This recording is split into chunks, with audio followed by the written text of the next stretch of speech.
Bismillahirrahmanirrahim. Alhamdulillahi rabbil alamin. Ar-Rahmanirrahim. Maliki yaumiddin. Iyyaka na'budu wa iyyaka nasta'in. Ihdinas siratal mustaqim. Siratal ladzina an'amta 'alaihim ghairil maghdubi 'alaihim waladdallin. Amin. Raditu billahi rabbal wa bil islami dina wa bi Muhammadin nabiyya wa rasulah. Rabbi zidni ilma warzuqni fahma. Amin ya rabbal alamin. Assalamualaikum warahmatullahi wabarakatuh.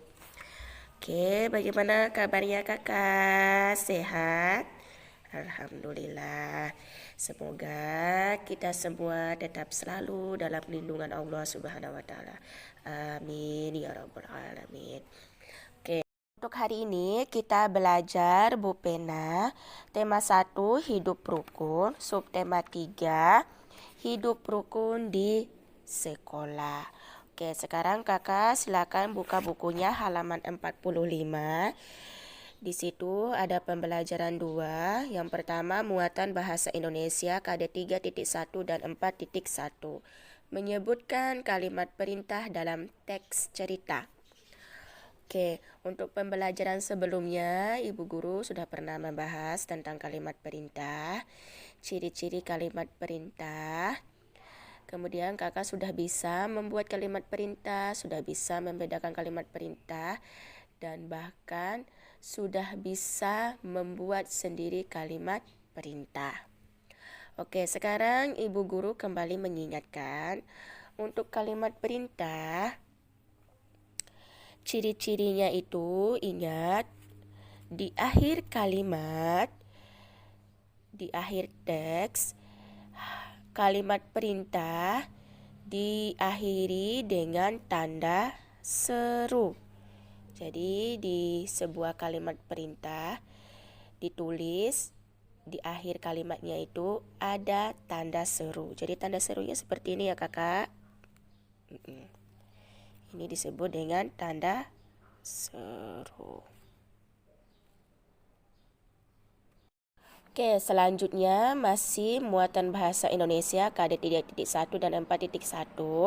Mengidentifikasi kalimat perintah dalam percakapan. Kakak silakan buka bukunya halaman 47. Jadi kalimat perintah itu sering diucapkan dalam percakapan sehari-hari. Perintah dalam percakapan memiliki arti yang berbeda-beda. Oke, ini ada contoh. Di sini ada percakapan antara Pak Guru dengan siswa. Oke, yang pertama di sini ada Pak Guru berkata, sebelum ujian, simpanlah buku catatan di dalam tas. Kemudian dijawab oleh siswa, baik Pak Guru. Manakah kalimat perintah dalam percakapan Pak Guru dan siswa? Ya, benar sekali. Kalimat perintahnya itu adalah yang disebutkan oleh Pak Guru, di mana di sini Pak Guru memerintahkan siswanya untuk sebelum ujian bukunya disimpan di dalam tas. Jadi perintahnya buku catatannya itu disimpan di dalam tas.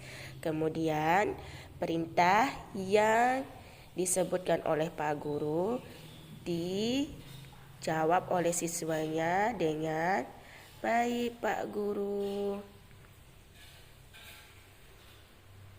Itulah salah satu contoh kalimat perintah yang digunakan dalam keseharian.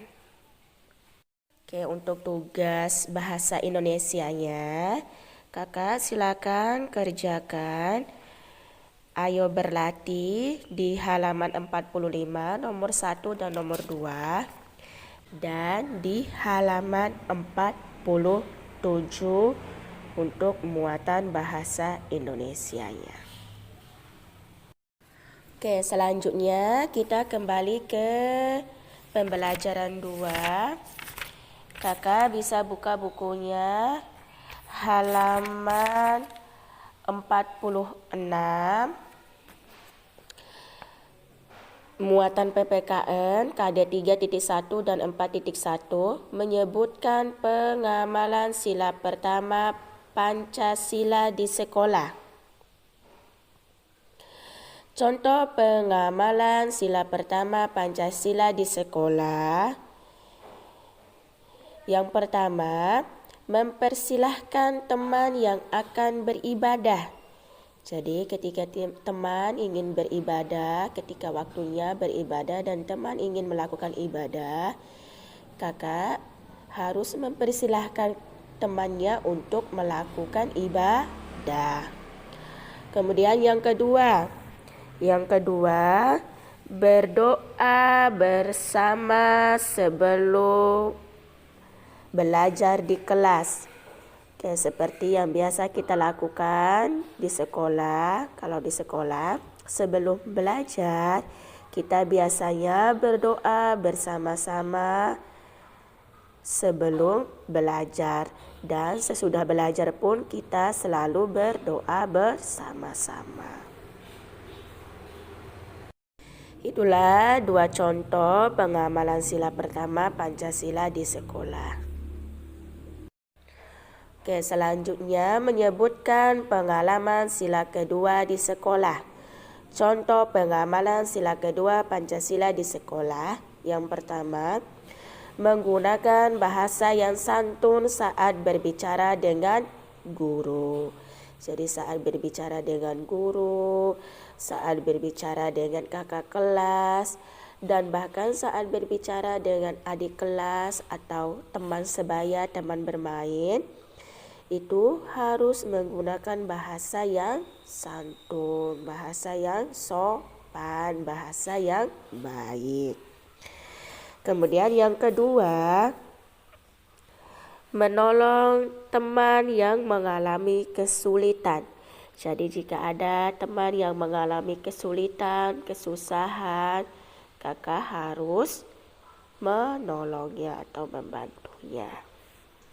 Oke, itulah pengalaman sila kedua Pancasila di sekolah. Oke, selanjutnya masih pembelajaran 3. Kakak buka bukunya halaman 49. Di situ ada muatan SBDP KD 3.1 dan 4.1. Membuat sketsa gambar. Sketsa adalah rancangan gambar berupa garis. Jadi sketsa adalah rancangan gambar berupa garis. Sketsa dapat digambar dengan menggabungkan berbagai garis. Jadi sketsa dapat digambar dengan menggabungkan berbagai garis. Oke, sekarang perhatikan macam-macam garis berikut. Di sini ada yang disebut dengan garis lurus. Ini yang disebut dengan garis lurus. Kemudian ada yang disebut dengan garis lengkung. Ya, ini yang disebut dengan garis lengkung ya kakak. Kemudian ada yang disebut dengan garis zigzag. Oke, ini garis zigzag. Kemudian garis spiral. Garis spiral ini yang disebut dengan garis spiral. Kemudian garis gelombang, ini yang disebut dengan garis gelombang. Oke, sekarang kakak buka bukunya halaman 50. Di situ ada contoh sketsa ikan, ada beberapa tahap sehingga menghasilkan sebuah sketsa ikan yang utuh. Ini perhatikan contoh sketsanya. Ayo kita membuat sketsa di kertas gambar. Kita ikuti tahapan-tahapannya. Ini ada tahapan pertama. Tahapan pertama yang ini ya kakak.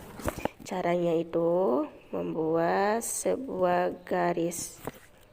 Perhatikan tahapan pertama. Garis yang digunakan adalah garis apa kakak?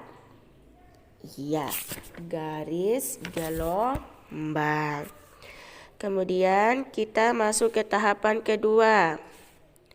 Tahapan kedua, kita membuat lagi 2 garis gelombang. Jadi tahapan pertama ini 1 garis gelombang, kemudian kita sambungkan dengan 1 garis gelombang yang sama,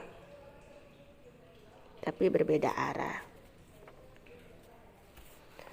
Oke. Kemudian tahapan ketiganya di mana ekornya itu kita sambung. Oke, tahapan ketiga ekornya disambung ini. Itu masih menggunakan garis gelombang. Kemudian tahapan keempat, ini buat ini kepalanya. Ini menggunakan garis lengkung. Kemudian kita berikan titik untuk matanya. Kemudian membuat 2 sirip di bagian atas. Oke, kakak gambar bagus ya di buku gambarnya. Ini siripnya di bagian atas. Ini menggunakan garis lengkung. Kemudian membuat ininya juga itu menggunakan garis apa kakak? Ya, garis lengkung dan garis lurus. Ini tugas SBDP-nya. Kakak silakan membuat sketsa ikan. Sketsa ikan di buku gambarnya. Sketsanya itu yang seperti ini, yang tahapan 1, 2, 3, 4 sampai menghasilkan sketsa utuh ikan. Kemudian tugas selanjutnya adalah mengerjakan soal nomor 1 dan 2 di halaman 50. Oke, jadi ada dua tugas tadi. Tugas yang pertama muatan bahasa Indonesia dan tugas yang kedua adalah muatan SBDP. Oke, selamat bekerja kakak. Sekian dari Ibu Guru. Wassalamualaikum warahmatullahi wabarakatuh.